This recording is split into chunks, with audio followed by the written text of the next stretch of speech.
Alors Sébastien Claes, bonjour. Bonjour. Alors, on se retrouve aujourd'hui pour la présentation de votre nouvel ouvrage. Quelle est la raison qui vous a amené à sortir cet ouvrage ? En fait, la raison, c'est plusieurs constats.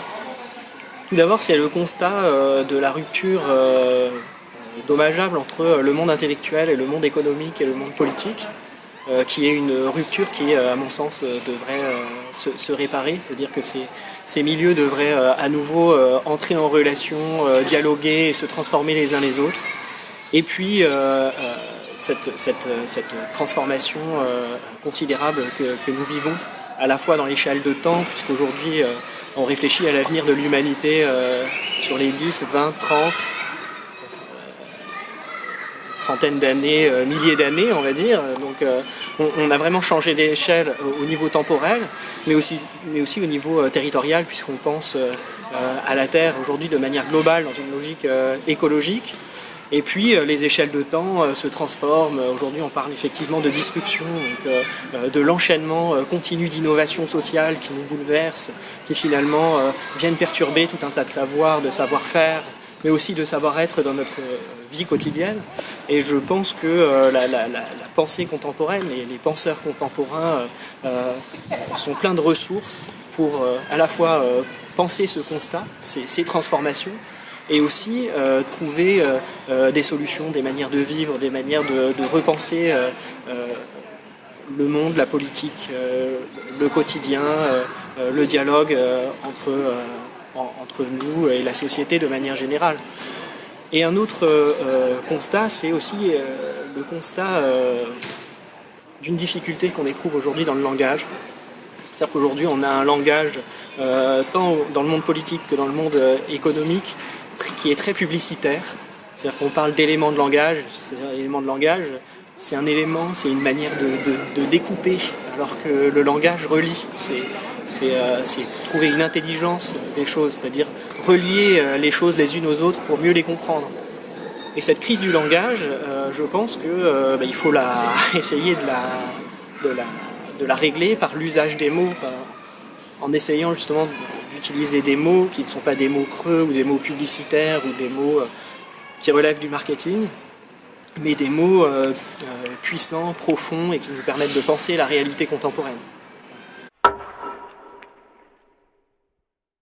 Alors ce qui est rigolo, c'est que dans votre ouvrage, la majorité des mots sont des mots inconnus, aussi inattendus. Est-ce que ça veut dire que pour comprendre le monde dans lequel on vit aujourd'hui, on est obligé d'inventer des nouveaux mots ? C'est une bonne question. Alors effectivement, je pense que parfois, pour tracer de nouvelles lignes de fractures, de débats, de clivages, pour réunir des choses qui auparavant étaient disjointes, c'est important de créer de nouveaux mots pour bien comprendre la réalité ou le monde social dans lequel on vit. Par exemple, au début du 19e siècle, on invente les mots individualisme et socialisme. Alors il se trouve que ces deux mots, individualisme et socialisme, ils vont être les ferments ou au moins les lignes de fracture du débat qui a lieu au 19e, au 20e siècle et même jusqu'à aujourd'hui. Donc l'invention de ces mots est quand même extraordinairement importante pour nous façonner, nous, tels qu'on vit aujourd'hui et tels qu'on comprend le monde aujourd'hui. Et moi je pense qu'aujourd'hui il y a de nouveaux mots qui méritent d'être introduits dans notre langage, dans notre pensée. Typiquement, par exemple, le mot bioéconomie. Peut-être demain on utilisera ce mot couramment pour signaler le fait que on n'est pas des agents économiques comme ça abstraits, des êtres calculant en fonction de leurs intérêts, de ce qu'ils vont gagner, de ce qu'ils vont perdre et des opportunités pour gagner, mais on est des êtres inscrits sur un globe qui se trouve être le globe terrestre et que toute activité économique a des impacts sur les ressources, sur l'épuisement des ressources, sur l'énergie et finalement sur notre survie à long terme. Donc cette bioéconomie, c'est une question qu'on ne se posait absolument pas évidemment au 19e siècle, mais qui aujourd'hui est devenue une question centrale, si vous voulez, pour dépasser cette question de la lutte entre l'individu, la société et la place que chacun doit réserver à l'autre entre notre vie privée et la vie publique par exemple, voilà, il y a aussi cette dimension terrestre et d'intégration de l'écologie dans nos processus économiques et même dans notre manière de consommer, dans notre manière de vivre, qui aujourd'hui est importante. Et ce type de mot, je pense, peut créer un nouveau clivage et une nouvelle ligne de débat qui serait bon de discuter aujourd'hui dans le monde économique et politique. Est-ce que quelque part, on ne crée pas des nouveaux mots aussi pour se rassurer et pour intégrer un monde qui est très incertain?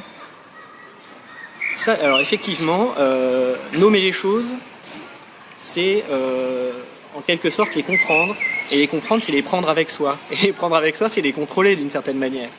Donc c'est pouvoir les intégrer dans un système de compréhension et d'action. Parce que penser, poser un problème, c'est déjà finalement agir. C'est des pistes d'action.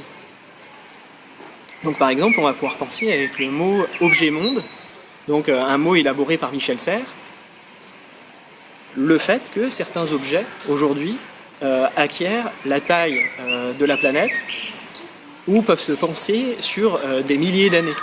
Donc typiquement, on va penser au réseau Internet. Donc le réseau Internet, il est réticulaire, il adopte la taille de la planète. Si on veut, il est complètement insaisissable. Et donc, insaisissable, impensable, alors bon, voilà, mais il va falloir pourtant le penser, l'intégrer dans nos stratégies, dans nos débats.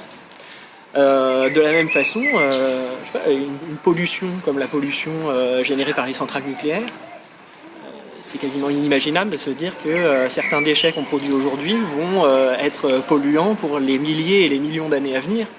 Et comment on pense ça? Alors, avec les objets mondes, on est un petit peu à la frontière entre l'intégration. C'est vraiment l'appréhension de ce qui, a priori, est impensable. Ça a des échelles de temps et à des échelles territoriales impensables. Et effectivement, on est toujours à la lisière. C'est-à-dire qu'on avance et on essaye d'intégrer ce qui, auparavant, faisait partie des marges. Typiquement, la place des animaux dans la société, la place des animaux dans la politique, donc la zoopolitique. Bien, ce qu'on considérait comme accessoire il y a encore quelques dizaines d'années, donc la place des animaux et leur rôle finalement un peu politique, on pourrait dire, leur place dans la communauté humaine, n'était pas du tout pensé consciemment. On n'essayait pas, de se trouver que, par exemple, à la campagne, on vivait en étroite proximité avec les animaux, comme ça se passe encore aujourd'hui, quand on est éleveur, par exemple, on travaille, c'est une collaboration finalement, ou avec ses animaux domestiques, chiens, chats, et ainsi de suite.